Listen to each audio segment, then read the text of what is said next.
Olá, participantes de semanas, voluntários e todos vocês que estão aqui nos acompanhando, sejam todos bem-vindos, sejam todas bem-vindas. Nós estamos seguindo aqui com as nossas reflexões, nossos comentários, baseados no devocional Um Dia de Cada Vez, da editora Spire, editado pela editora Spire da Igreja da Cidade em São José dos Campos, que nós, enquanto pais, paróquia anglicana Espírito Santo, nossa igreja anglicana no Brasil, aqui na região metropolitana do Recife, mas já no bairro de Piedade, já no município de Jaboatão, nós temos nos servido, nos utilizado desse devocional como ferramenta do nosso programa 30 Semanas. E estamos ofertando isso a todos vocês através desses vídeos, que você pode compartilhar, e eu peço que você faça isso agora, dê um clique no like, compartilhe com muita gente, nos siga aqui no YouTube, nos siga também no Instagram.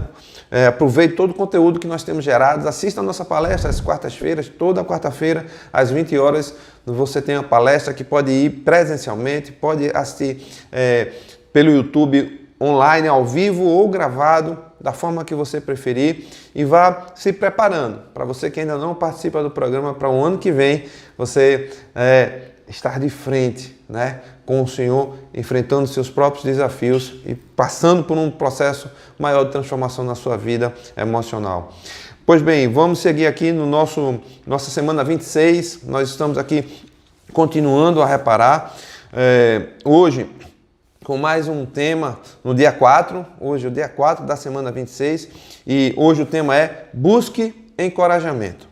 Temos aqui uma passagem em Hebreus, capítulo 10, verso 24, que diz assim: E consideremo-nos uns aos outros para incentivar-nos ao amor e às obras. Veja, o autor de Hebreus, nesse capítulo aqui, se a gente observar, ele vem porque você deve estar pensando aí, buscar encorajamento, sim, uns nos outros, baseado em quê? Eu quero sempre lembrar que toda a nossa vida de uns aos outros primeiro, porque é ao Senhor. Então, se você observar e fizer uma leitura mais atenta desse capítulo, você vai ver que na primeira metade do capítulo ele vem falando de um sacrifício definitivo, não é? Ele vem falando de como era a antiga aliança, dos sacrifícios que tinham que ser feitos repetidamente pelo sacerdote, uma vez ao ano, pelo derramar do sangue para a purificação dos pecados de todos, e que agora um sacerdote estabelece esse sacrifício. Antes o sacrifício era necessário, mas não suficiente.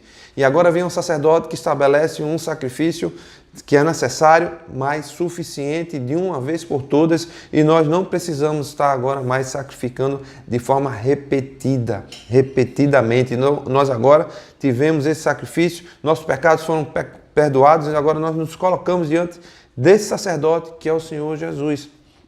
E em seguida nós vemos aqui, se a gente ler o verso 23, ele diz assim, apeguemo-nos com firmeza à esperança que professamos, pois aquele que prometeu é fiel, aquele que prometeu, o Senhor prometeu esse sacrifício, esse perdão de uma vez por todas.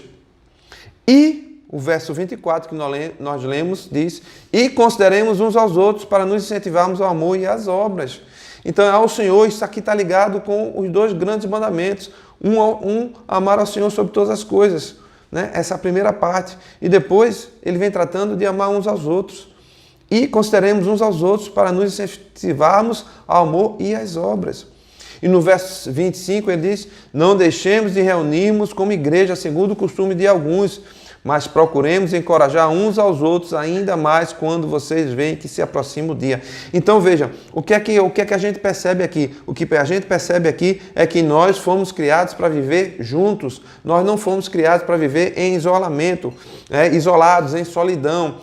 Nós precisamos sim ter nosso momento de solitude. Solitude sim, mas solidão não. Então nós precisamos estar juntos, vivendo uns aos outros, em comunidade. Sabe por quê? Eu preciso de ajuda. E muitas vezes a gente acha que pela caminhada que a gente já teve, pelo estágio que a gente já chegou, a gente acha que não precisamos. Talvez essa altura do programa seja um desafio, porque você já deve estar pensando assim, poxa, eu já vi muita coisa, já aprendi muita coisa, eu já entendi muita coisa, eu não preciso de ninguém. Mentira do inimigo que está colocando na sua cabeça para que estrague o processo que está passando na sua vida hoje. Então eu preciso entender os conceitos, né, os princípios de mutualidade. Acabamos de falar, o Senhor nos criou para viver assim, na mutualidade, em meio uns aos outros, em meio à diversidade, para que a gente aprenda uns com os outros. Nós fomos criados para viver compartilhando as nossas experiências com os outros, ajudando e recebendo ajuda. Essa é a nossa vida, é assim que o Senhor nos criou. Senão ele tinha feito de forma diferente. Então precisamos sair de uma superficialidade, de viver apenas querendo, né, nos isolarmos como se fosse, sabe, o isolamento fosse resolver o nosso problema. Não, eu não quero conviver com as pessoas porque quando eu convivo eu tenho problemas, eu tenho situações. Mas isso não vai resolver problema porque vai criar outra situação. Então eu preciso conviver, eu preciso, né? Lembra da lixa que eu falei? Enquanto nós, né, somos lixas, né, temos lá os poros grossos, enquanto nós vamos convivendo, nós vamos nos afinando, né, e vamos aprendendo a conviver e tratando as nossas coisas. Então é assim que nós precisamos viver. E procurar ajuda, procurar confidente, procurar estar em relacionamento com o outro, se derramar diante do outro, não é fraqueza. Não é fraqueza, porque o Senhor disse, quando eu me faço fraco, é quando eu sou forte. Né? Porque Ele exalta os humildes e humilha os que se exaltam. É isso mesmo que o Senhor quer de nós. Ele quer que nós estejamos nos submetendo uns aos outros. Então, para que isso se torne verdade, eu preciso conviver. Para que isso se torne verdade, eu preciso pedir ajuda. Eu preciso dar um testemunho, eu preciso receber um testemunho. Eu preciso de um confidente. Eu preciso falar de mim para o outro. Eu preciso que o outro fale dele para mim, para que eu saiba como eu posso ajudá-lo. Então, meus irmãos e minhas irmãs, essa vida, né? essa cultura de viver, essa é a cultura cristã que nós precisamos viver, né? De comunidade, de testemunho, de vivermos uns aos outros, de estarmos confidenciando, de estarmos confessando, de estarmos colocando para fora.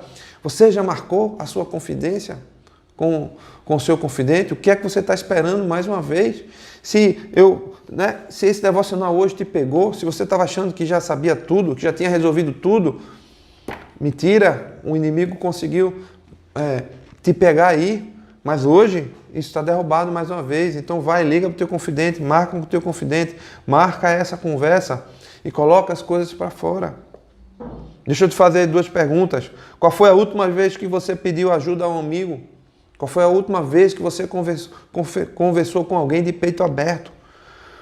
Quando você contou que precisava perdoar alguém ou pedir perdão? Quando foi a última vez que isso aconteceu? Então, ouse não estar sozinho e enfrentar os seus próprios medos e as suas próprias dúvidas. Pedir ajuda não é sinônimo de fraqueza, pelo contrário, é força suficiente para vivenciar todo o processo de cura. Eu quero orar com você nesse instante. Senhor, nós queremos te pedir ajuda, nós queremos, Senhor, te pedir encorajamento para que nós estejamos, Senhor, sim, buscando ajuda uns dos outros, para que nós estejamos, sim, conversando, Pai, e levantando uns aos outros e ajudando a superar as nossas dificuldades uns aos outros. Quebra toda a mentira do inimigo sobre isso, Pai. Que nós estejamos, sim, convivendo em mutualidade, em comunidade, vivendo a mutualidade que o Senhor nos criou para viver. Em nome de Jesus, eu te peço isso. Amém, meus irmãos, minhas irmãs. Amanhã nos encontraremos mais uma vez, se assim Deus permitir. Até lá.